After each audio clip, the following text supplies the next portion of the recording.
This week on Premier Preps, SFL heavyweights Oak Ridge and Granite Bay on the gridiron. McClatchy flag football looks to remain unbeaten, while Liberty Ranch and Bradshaw Christian throw down in the SVC. Plus, the story behind the scars of Folsom head volleyball coach Devin Elmore. Don't miss a second of Premier Preps.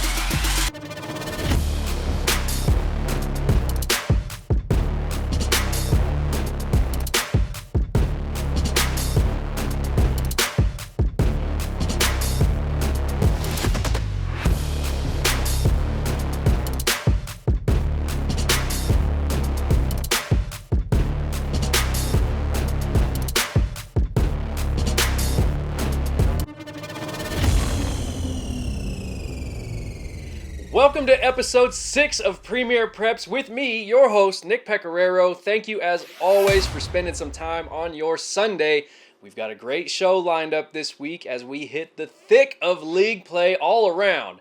And just a quick reminder, if you enjoy watching Premier Preps every Sunday and you believe in the importance of covering these great student athletes throughout the greater Sacramento area and you would like to help support the show, please send me a message. We have a ton of great opportunities to help support local businesses who also want to support local high school sports coverage, the kind that you will only find right here on Premier Preps.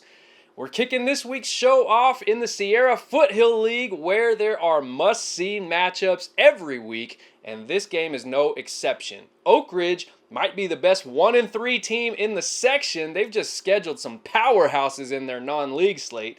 The Trojans travel to Granite Bay, where the Grizzlies are off to a 4-0 start and are looking to make a huge splash in the SFL. Two of the best coaches in the section, and Casey Taylor and Joe Catalico, in a chess match on Friday night in Granite Bay. There are no days off in the Sierra Foothill League. Oak Ridge and Granite Bay know that. Even the Minions know that. They were out in full force on Friday. Here we go. Oak Ridge's first play of the game. This is Phoenix Hester, just cleared to play from his transfer sit-out period. He links up with Isaac Pierce for a 55-yard gain right off the bat, and that sets up this play. Jason Womack out of the Wildcat formation. He punches it in from 2 yards out, and the Trojans lead 6-0. The Oak Ridge defense came to play as well. Nick Harris chased down by Alabama commit Caleb Edwards. That's a nightmare waiting to happen. Justin Womack comes away with the interception. And the Grizzlies would force an Oak Ridge punt, but on Granite Bay's next drive, they too are punting, and Oak Ridge's Isaac Pierce takes over from here. He fumbles the ball initially, but then he is gone. Weaving through traffic, he makes about 8 dudes miss tackles, and he puts Oak Ridge in front 13-0 with a 55-yard punt return. The Grizzlies respond on their next drive as Gabe Smith stretches across the goal line for a 7-yard score, and it's 13-7 with 9 minutes left in the half. Both teams trade field goals later in the second. Here's Kyle Boker with a 32-yard boot to make it 16-7. But then Granite Bay's Jimmy Delaurier says, "I'll see your 32-yarder and raise you one." A 33-yarder brings it back to a 16-10 game. But Oak Ridge strikes again before the half. Hester with a 22-yard heave to Jason Womack, getting all despicable in front of the Granite Bay Minions. Trojans lead 23-16 at the break. Third quarter, Granite Bay's defense pounces on a fumble. Ivan Stout coming away with that thing, and it's just what the Grizzlies needed, but this is a key moment right here. GB on the brink of the end zone, but the ball is fumbled just before the goal line and out of the end zone for a touchback. Could have been a one-score game, but the ball goes back to the Trojans. The Grizzlies bounce back, though, once they get the ball into this dude's hands. Stand back. There's a hurricane coming through. Isaiah Ene, Hurricane Zay, as he's known around these parts, a 66-yard score, and it's now 23-17. But another big play by Oak Ridge special teams late in the fourth. Dean Davis sneaks in and gets a hand on this punt, and the Trojans take over at the Grizzlies' 20, and you know where this is going. Jason Womack puts the finishing touches on a 30-17 win for Oak Ridge. The Trojans might be finding their groove at the right time. We just played physical. We've been in the weight room a lot, and took it personal in those first 3 weeks. Going 0-3, and we just need to be more physical. That's all we needed. I learned that we have grit, honestly, because like we were playing good against really good teams. We were never giving up, and it just shows on today's game and last week's game as well. Time now to see who has established themselves firmly in our Premier Preps Top 10 football rankings after 6 weeks of the season.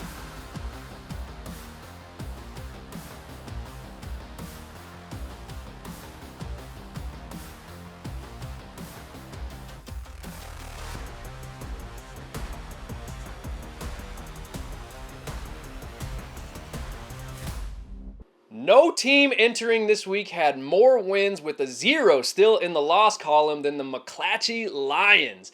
At 18-0, McClatchy quickly established itself as one of the section's top contenders in just its first year of existence. The Lions officially began Metro League play this week and on Thursday hosted West Park. 3 of the Panthers' 4 losses have come against McClatchy. Could the Panthers finally solve the Lions, or would McClatchy keep on a-roaring? That game happening on Thursday night. McClatchy looking to remain unbeaten, coming in at 18-0 Thursday against West Park. The Panthers have only lost to McClatchy this season, and they would make the Lions work for this one. On McClatchy's first drive, good coverage from West Park. Daisy Throckmorton is picked off by Kelly Lane, but no matter because Althea Momkong is there for the sack. Good defense from West Park early on. But the Clatch came to play some D as well. Brianna Kimmins and Savannah Hill in hot pursuit, and they each come away with the flag. And then McClatchy's defense finishes the drive with an interception from Kimmins. That's her 9th INT of the season. You know, McClatchy's got the highest scoring offense in the section, but West Park made them work on Thursday. Finley Dole chasing down Throckmorton for the sack and keeping her team close midway through the first half. More defense on the ensuing drive, Savannah Hill with another sack. She's got more than 30 on the year, and we still got a month left to play in the season. Same drive, Panther QB Emily Corey trying to get something going, but she's picked off by Walanalu Rhodes, her team-high 14th of the season, and that finally sets up a scoring drive. Daisy Throckmorton to Rihanna Sharma, 7-0 Lions at the half. You know, Throckmorton leads the entire country in total yards. They call her Daisy Dimes. She gets it to Maya Alva for a first down. You know, I like Daisy Dimes, but what do you think about Throck Purdy? This time, Daisy with a shovel pass to Kimmins for a 2-yard score, and it's 13-0 McClatchy. Now, Daisy can play some defense, too. This is her 10th interception of the year. She gives her team another chance to put some points on the board, but this time it's West Park with the takeaway.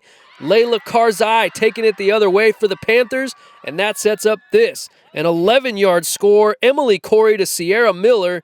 A bang-bang play, but Miller stretches the ball across the goal line before the flag pop, and West Park is in striking distance with 6 minutes to play. But McClatchy closes this game out in style as Brianna Kimmins takes a handoff 13 yards for a house call, and McClatchy wins 19-6 and improves to 19-0.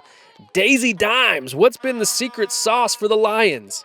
This is our first year, and a lot of the other teams that are ranked in our general area are second year, and I feel like we came out and we didn't know anything, and we just continue to grow every day, and our coach is putting us in positions in practice to allow us to grow and become better players. And you wouldn't be able to tell by the way we play. We look like we have a lot of experience, but most of us don't know each other, and we came together and we have really great team chemistry, and we execute on the field.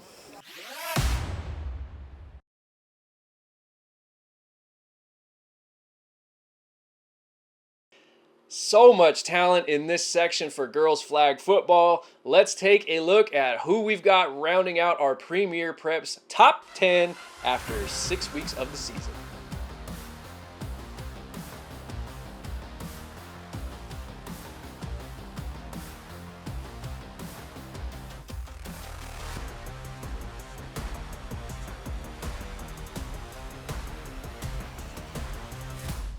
Can't get enough high school sports in Sacramento? Well, Premier Preps has got you covered like no one else. You want game highlights? We got you. You want local insight? We got you. You want inspirational feature stories? We've got you. How about exclusive interviews with prominent players and coaches in the area? We got you. Scores, updates, top plays, and much, much more every Sunday at 5 o'clock during the high school season on YouTube. We look back at the week that was and keep you updated on who's got next. So follow along on social media and subscribe on YouTube to Premier Preps with me, Nick Pecoraro, because it's giving Sacramento high school sports the coverage it deserves.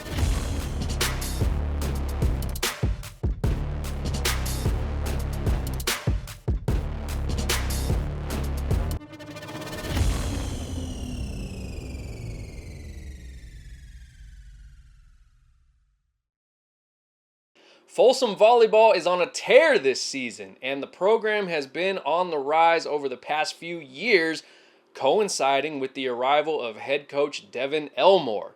But this past spring, Coach Elmore found himself hospitalized with a near life-threatening episode, and Premier Preps has the story of his return to the sidelines. Folsom High School volleyball has not historically been known as a powerhouse within the Sac Joaquin section.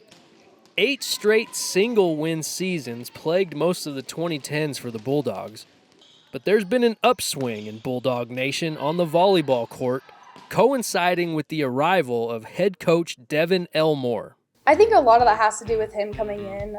He always has like a saying where he's like, if you're like getting in the lake, like everyone's getting in full body, you're going under. Like everyone's in it together or you're not in at all. When he came in to coach for us my sophomore year, he really helped me like blossom as a player, I feel like.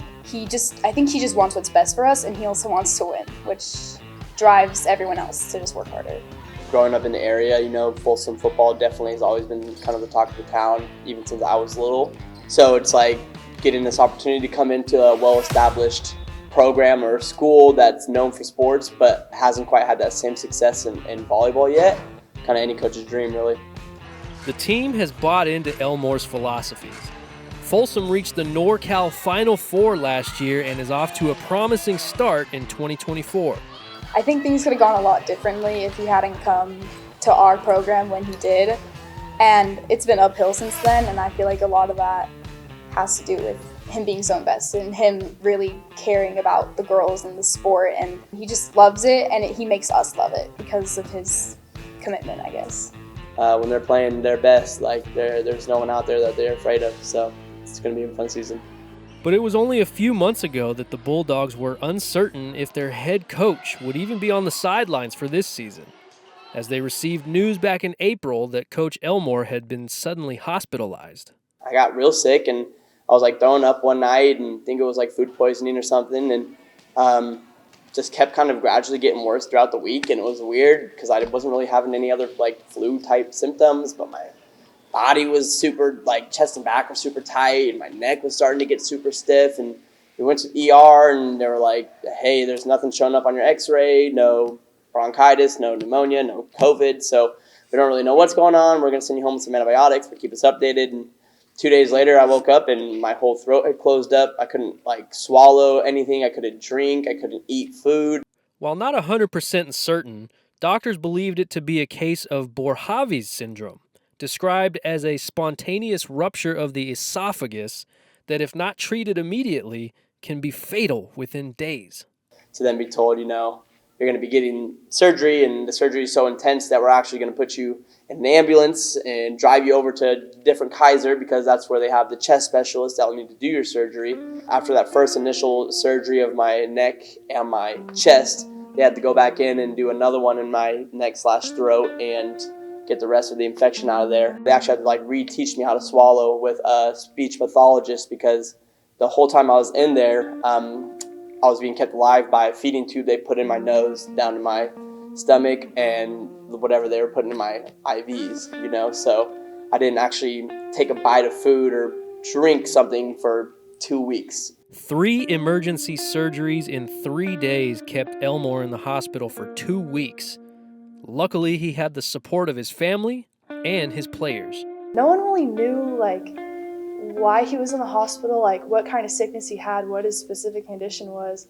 We saw his posts on Instagram, and I was so concerned. I was like, oh dang, this is serious. It was really scary. Like, seeing people in the hospital in general is just like not a good feeling.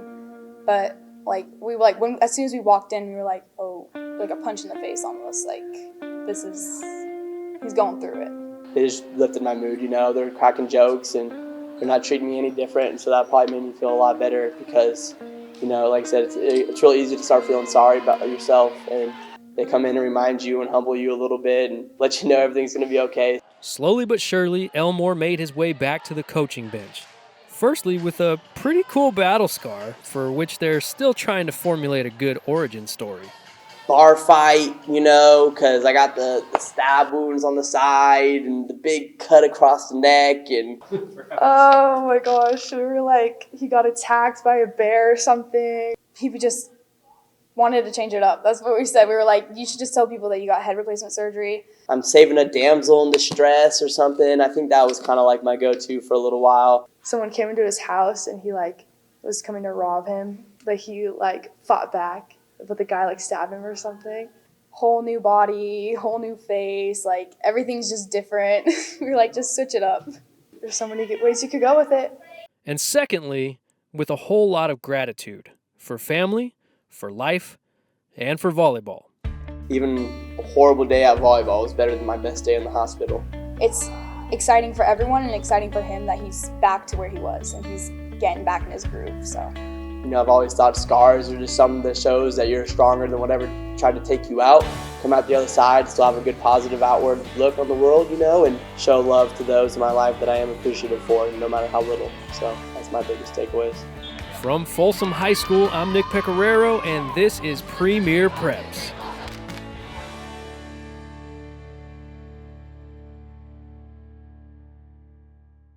Premier Preps is looking for the top student sections in the area, so if you see me at a game coming your way with the Premier Preps camera, you better turn up and show me you can be the premier student section of the week.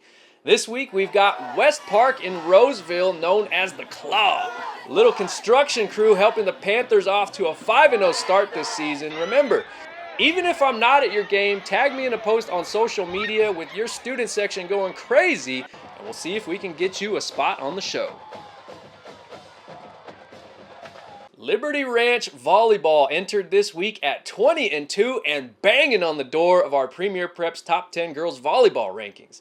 The Hawks came into this week as the only team in the section with 3 players in the top 20 in kills. That would be Peyton Snow, Rachel Smith, and Haley Smith. But standing in their way on Tuesday was the reigning Sac Joaquin Section Division 5 champion, Bradshaw Christian, who swept the Hawks in Sierra Valley Conference play last year. Bradshaw Christian, Liberty Ranch in Galt on Tuesday night. Defending Sac Joaquin Section champion Bradshaw Christian in Galt on Tuesday to take on one of the hottest teams in the section in Liberty Ranch. Don't sleep on the SVC volleyball this year.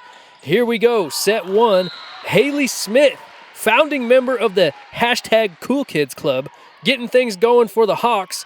And then here comes Rachel Smith, no relation to Haley, but they call themselves the Soul Sisters. Rachel with a rocket right there. Now, I don't know how many people are going to go up and block a 6'6" player like Smith, but Chloe Lester can put that in her bag now. Nice defense, but Rachel Smith was keeping receipts. She sends that one back to where it came from, and the Hawks take set 1, 25-17. Switching sides for set 2, you can't talk about Liberty Ranch without mentioning Peyton Snow. She's the school's all-time kills leader, and she also sang the national anthem before the game. A few points later, Kalani Longoria getting up for the block. But now we enter the Rachel Smith portion of the highlight. Off the feed from Gabby Aravalo, and then I promise this is not an instant replay. This time she takes the feed from Maritza Aravalo, an equal opportunity assist giver. The 6'6" Palm Beach Atlantic commit just took over the second set as the Hawks win 25-14. To the third we go, Bradshaw showing some fight. Sophia Rios to Emerson Patterson, but this was the kind of night that Liberty Ranch was having. Peyton Snow's dig finds some floor on the other side, But that's not how Peyton wants to score points. This is how she likes it right here with some extra cheese. Hawks force extra points late in the third, but the Pride takes set 3 as Heidi Jones puts one right through the wickets for the ace, 26-24 Bradshaw. In the fourth, more Rachel Smith. If at first you don't succeed, go ahead and double tap that thing. And man, I'm pretty sure this volleyball got sick and tired of being smashed by Rachel Smith all night. So he's like, I'm out of here. I quit. Find another ball. I got kids to feed. The new ball liked Bradshaw a little bit better. Chloe Lester had herself a fine game on Tuesday, but this night belonged to the Hawks. Peyton Snow with the hustle. She keeps it alive for the bro. Taryn Cooley, she gets the point from the back row, and her teammates are loving it. And finally, Miss Haley Smith flies in for the block and says, "Are you not entertained?" Liberty Ranch is already just 3 wins away from setting a new school record. We just all came together as a team, and that's one thing that I love these girls so much, so we're all very connected. But we really bring energy off of each other, like on the bench too. I think that's one thing that we execute really well. We're ready to take down anyone that comes at us. We're just confident in ourselves, and we're confident in our play.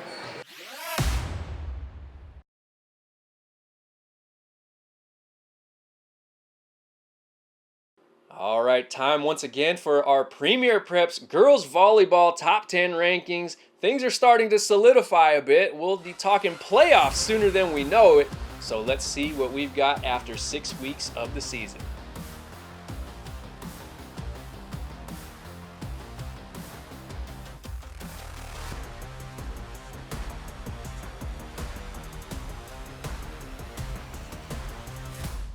Hey, before we get into our plays of the week, I want to give a quick shout out to my man Steve Buzzard, host of the Experience the Buzz podcast, who was nice enough to have me on as a guest this week and give me a platform to talk about everything that Premier Preps has to offer.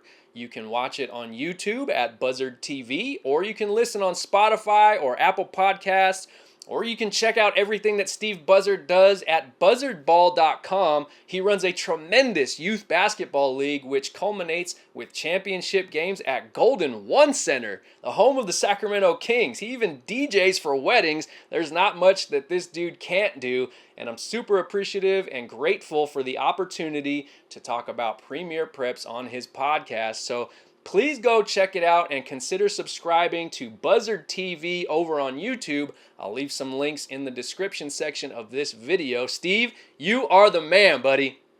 All right, let's now take a look at our Infinite Performance Plays of the Week. If you are an athlete who's dealing with an injury and are looking to rehab, or even if you're just looking to prevent injury, make sure that you look up Infinite Performance Physical Therapy. Dr. Janae Young goes above and beyond with programs for your specific needs, and she'll make sure to get you on the right track and perform at peak levels. Hey, don't forget that you can send me top play nominations even if I'm not at your game. Tag me in a short clip on social media by Friday night with a brief description of the play, and we'll see if we can get you into the countdown. Without further ado, here are this week's Infinite Performance Plays of the Week. We go to McClatchy flag football, where Brianna Kimmins puts her defender on skates, complete with the spin cycle. And then we've got more from McClatchy. Daisy Throckmorton has been known for what she can do throwing the football, but she can play a little defense too, going to the ground to haul in this interception. McClatchy is 19-0 to start the year. Bradshaw Christian's Chloe Lester. This is 5'8", getting up and denying 6'6" Rachel Smith of Liberty Ranch. Even Rachel had to crack a smile with that one. Nice defense, Chloe Lester. We've got Oak Ridge punt returner Isaac Pierce. He picks up his own fumble, and then he's juking, he's jiving, breaking tackles, doing his homework, getting his chores done, and helping Oak Ridge to a 30-17 win. And that, folks, is our Infinite Performance Play of the Week. Well, that'll do it for this week's episode of Premier Preps. Thank you once again for tuning in and following along. Please be sure to subscribe while you're here if you haven't already done so, and keep spreading the word about Premier Preps, because you will not find this type of high school sports coverage anywhere else in the greater Sacramento area. We are here to give these kids the coverage that they deserve. Until next time, I'm Nick Pecoraro, and this is Premier Preps. We will see you next week.